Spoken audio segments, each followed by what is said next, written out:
पहलगाम हल्ल्याला आता आठवडा उलटून गेला आहे।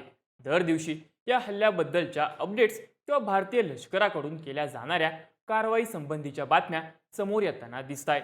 पण मंगळवारी रात्री मात्र काहीतरी मोठं घडणार अशी शक्यता सगळ्याच बाजूंनी वर्तवण्यात आली। अर्थात याला कारणही तसंच होतं। मंगळवारी दुपारपासूनच दिल्लीमध्ये उच्चस्तरीय बैठकांचं सत्र पार पडलं। त्यानंतर संध्याकाळच्या सुमारास पंतप्रधान नरेंद्र मोदींनी उच्चस्तरीय बैठकीमध्ये काय संदेश दिला याबद्दलच्या बातम्या सुद्धा माध्यमांमध्ये आल्या आणि भारतीय सुरक्षा दल नेमकी काय कारवाई करणार याची चर्चा व्हायला सुरुवात झाली। पण मंगळवारी नेमक्या कुणाकुणाच्या बैठका झाल्या, बैठकीमध्ये मोदींनी काय संदेश दिला आणि महत्त्वाचं म्हणजे त्यावर पाकिस्ताननं काय प्रतिक्रिया दिली आहे, सगळी स्टोरी जाणून घेऊयात या व्हिडिओतून। नमस्कार, मी चैतन्य आणि तुम्ही बघताय बोल व्हिडिओ। बैठकांच्या सत्राची सुरुवात झाली मंगळवारी संध्याकाळपासून। पंतप्रधान नरेंद्र मोदी यांनी आपल्या निवासस्थानी उच्चस्तरीय बैठक बोलावली होती। या बैठकीमध्ये स्वतः पंतप्रधान नरेंद्र मोदी, संरक्षण मंत्री राजनाथ सिंह, राष्ट्रीय सुरक्षा सल्लागार Ajit Doval, chief of defence staff general Anil Chauhan आणि तिन्ही सुरक्षा दलांचे प्रमुख उपस्थित होते। ही बैठक जवळपास 1.5 तास चालली। पहलगाम हल्ल्यानंतर सुरू असलेल्या सुरक्षा दलांच्या कारवाईचा आढावा या बैठकीमध्ये घेण्यात आला। त्यानंतर सुरक्षा व्यवस्थेचा रिव्ह्यू सुद्धा करण्यात आला असं सांगितलं गेलं। तब्बल 1.5 तास ही बैठक झाल्यानंतर केंद्रीय गृहमंत्री अमित शहा यांनी पंतप्रधान नरेंद्र मोदींची भेट घेतली। या दोघांमध्येही बराच काळ चर्चा झाल्याचं सांगण्यात आलं। आधी मोदींची संरक्षण मंत्री आणि सुरक्षा दलातल्या उच्च अधिकाऱ्यांशी झालेली बैठक आणि त्यानंतर लगेचच गृहमंत्र्यांनी त्यांची भेट घेणं, यातूनच मोठ्या कारवाईची तयारी सुरू आहे का याची चर्चा व्हायला सुरुवात झाली। त्यानंतर रात्री सरसंघचालक मोहन भागवत यांनी सुद्धा मोदींची त्यांच्या निवासस्थानी जाऊन भेट घेतली। आता 2014ला मोदी देशाचे पंतप्रधान बनल्यानंतर पहिल्यांदाच सरसंघचालक मोदींच्या निवासस्थानी पोहोचले। त्यामुळे नेहमी न घडणाऱ्या गोष्टी अचानक का घडायला लागल्या आहेत अशा चर्चा व्हायला लागल्या। मंगळवारी दुपारनंतर पंतप्रधान मोदींच्या निवासस्थानी संरक्षण मंत्री, राष्ट्रीय सुरक्षा सल्लागार आणि तिन्ही दलांच्या प्रमुखांची बैठक, त्यानंतर गृहमंत्री आणि पंतप्रधान यांची बैठक आणि मग सरसंघचालक आणि पंतप्रधान यांची बैठक, असं सगळं सत्र पार पडलं। पण हे बैठकांचं सत्र इथंच थांबलेलं नाही। बुधवारी सुद्धा काही महत्त्वाच्या बैठका पार पडणार आहेत। बुधवारी सकाळी केंद्रीय संरक्षण विषयक समितीची म्हणजेच CCSची बैठक होईल। या बैठकीमध्ये पंतप्रधान मोदींसह अमित शहा, राजनाथ सिंह, एस जयशंकर आणि केंद्रीय अर्थमंत्री निर्मला सीतारामन यांचा समावेश असेल। पहलगामच्या हल्ला झाल्यानंतर CCSची जी पहिली बैठक झाली होती, त्यानंतर सिंधू जलकरार स्थगित करण्याचा, पाकिस्तानी नागरिकांना देश सोडून जाण्याचा आदेश देण्यात आला होता। त्यामुळे आता या दुसऱ्या बैठकीनंतर काय निर्णय होणार, पाकिस्तानला आणखी कुठल्या पातळीवरती धक्का बसणार का, हे पाहणं सुद्धा महत्त्वाचं ठरणार आहे। त्यानंतर बुधवारी अजून एक बैठक पार पडेल, ती असेल केंद्रीय मंत्रिमंडळाची। पहलगामच्या हल्ल्यानंतर पहिल्यांदाच केंद्रीय मंत्रिमंडळाची बैठक होणार आहे। या बैठकीमध्ये संभाव्य लष्करी कारवायांसंदर्भात धोरणं आखली जाणार का, उच्चस्तरीय बैठकीत झालेल्या निर्णयांची माहिती दिली जाणार का, अशी ही चर्चा होताना दिसते। पण महत्त्वाचं म्हणजे सुरक्षा दलासाठी अतिरिक्त खर्चाची तरतूद करायची असेल तर त्याबद्दलची मंजुरी आजच्या कॅबिनेट बैठकीमध्ये मिळू शकते। त्यामुळे याच बैठकीतून लष्करी कारवाईवरती शिक्कामोर्तब होणार का, हे पाहणं महत्त्वाचं असणार आहे। यासोबतच बुधवारी केंद्रीय समित्यांच्याही बैठका होणार आहेत। यात राजकीय समिती, आर्थिक समिती आणि सुरक्षा विषयक समितीचा समावेश असेल। या बैठकांमध्येही देशातली राजकीय परिस्थिती, आर्थिक ताकद आणि तिन्ही सैन्य दलांची तयारी याबद्दल चर्चा होण्याची शक्यता आहे।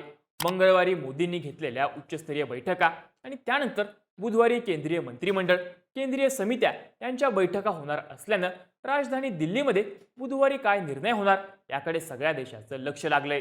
आता या सगळ्यामध्ये महत्त्वाची गोष्ट म्हणजे पंतप्रधान नरेंद्र मोदी यांनी दिलेला इशारा। मंगळवारी उच्चस्तरीय बैठकीमध्ये पंतप्रधान नरेंद्र मोदींनी तिन्ही सुरक्षा दलांना उद्देशून महत्त्वाचा संदेश दिल्याच्या बातम्या आल्या।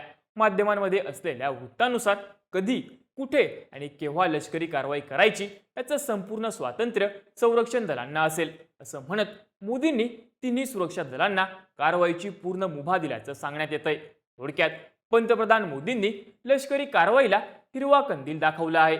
पण त्यांच्या या मेसेजचा नेमका अर्थ काय निघतो हे सुद्धा महत्त्वाचं ठरणार आहे। तिन्ही लष्करी दलांना कारवाईची पूर्ण मुभा दिल्यानं एअर स्ट्राईक करायचा, सर्जिकल स्ट्राईक करायचा की स्पेशल फोर्सेसच्या माध्यमातून अटॅक करायचा हा निर्णय घेण्याचं स्वातंत्र्य लष्करी दलांना असेल. म्हणजेच कारवाईची पद्धत ही लष्करी दलांना निवडता येणार आहे. त्यानंतर महत्वाची आहे ती वेळ. हल्ला आता लगेच करायचा, काही दिवसांनी करायचा की योग्य संधी साधून करायचा याबद्दलचा निर्णय सुद्धा लष्करी दलांना घेता येणार आहे. साहजिकच कुठल्याही राजकीय दबावाशिवाय कारवाईची वेळ आणि कारवाईची पद्धत निवडणं लष्करी दलांना सोपं जाणार आहे. त्याचा फायदा अर्थातच कुठल्याही प्रकारच्या कारवाईसाठी सज्ज होताना होऊ शकतो. त्यानंतर पूर्ण मुभा दिली याचा अर्थ टार्गेट निवडण्याचं स्वातंत्र्य दिलं असाही होतो. भारतानं उरी सर्जिकल स्ट्राईक आणि बालाकोट एअर स्ट्राईकच्या माध्यमातून पाकिस्तानात लपलेल्या दहशतवाद्यांची ठाणी उद्ध्वस्त केली होती. पण आता भारतीय सुरक्षा दलं कुठलं टार्गेट निवडणार हे पाहणं महत्त्वाचं आहे. पूर्ण मुभा असल्यानं हे टार्गेट सीमेपलीकडची दहशतवाद्यांची लॉन्चपॅड सुद्धा असू शकतात किंवा पाकिस्तानचा महत्त्वाचा भागही असू शकतो असे अंदाज आता वर्तवले जात आहे. मोदींच्या या मेसेजनंतर असंही सांगितलं जातंय की पूर्ण मुभा देत मोदींनी सुरक्षा दलांवरचा राजकीय दबाव सुद्धा हटवला आहे. कारण निर्णय घेण्याचं पूर्ण स्वातंत्र्य जर सुरक्षा दलांना असेल तर सरकारकडून परवानगी घेण्याचा दबाव सुरक्षा दलांवरती नसतो. कारवाईबद्दल ते जो कुठला निर्णय घेतील त्याला सरकारची अनुमती असेल असं तज्ज्ञांकडून सांगितलं जात आहे. पण फक्त बैठकीमधूनच लष्करी कारवाईची चर्चा होतीये का? तर नाही. भारतानं आंतरराष्ट्रीय स्तरावर सुद्धा पाकिस्तानवरती दबाव वाढवायला सुरुवात केली आहे. संयुक्त राष्ट्रामध्येही भारतानं पाकिस्तानमध्ये दहशतवाद कसा पोसला जातो याला पाकिस्तानी अधिकारी आणि नेतेच कशी सूट देतात याबद्दलचे पुरावे देत पाकिस्तानची कोंडी केली होती. त्यानंतर फ्रान्सशी झालेलं राफेल डील, तिन्ही सुरक्षा दलांनी सुरू केलेला युद्ध सराव यामुळे पाकिस्तानला घेरण्याची तयारी भारतानं सुरू केली आहे का या चर्चांना बळ मिळालं होतं. ज्यात आता लागोपाठ सुरू असलेल्या बैठक सत्रांना आणखी एक भर घातली आहे. मंगळवारी दिल्लीत झालेल्या बैठका, त्यानंतर मोदींनी तिन्ही सुरक्षा दलांना दिलेली मुभा या बातम्यांनंतर पाकिस्तानमधून सुद्धा एक बातमी आली. ती म्हणजे पाकिस्ताननं या सगळ्याला प्रत्युत्तर दिल्याची. पाकिस्तानी माहिती प्रसारण मंत्री अत्ता उल्लाह तराळ यांनी मध्यरात्री 2 वाजता पत्रकार परिषद घेतली. यावेळी त्यांनी येत्या 24 ते 36 तासांमध्ये भारत पाकिस्तानवरती मोठी कारवाई करणार असल्याची माहिती आम्हाला आहे असा दावा केला. पहलगाम हल्ल्याच्या बहाण्यानं पाकिस्तानवरती भारतीय सैन्य हल्ला करू शकतं, पण आम्ही कुठल्याही हल्ल्याला निर्णायक प्रत्युत्तर देऊ. पाकिस्तान स्वतः दहशतवादाचा बळी आहे, त्यामुळं हे संकट आम्हाला समजतं. आम्ही याचा कायम निषेध केला आहे.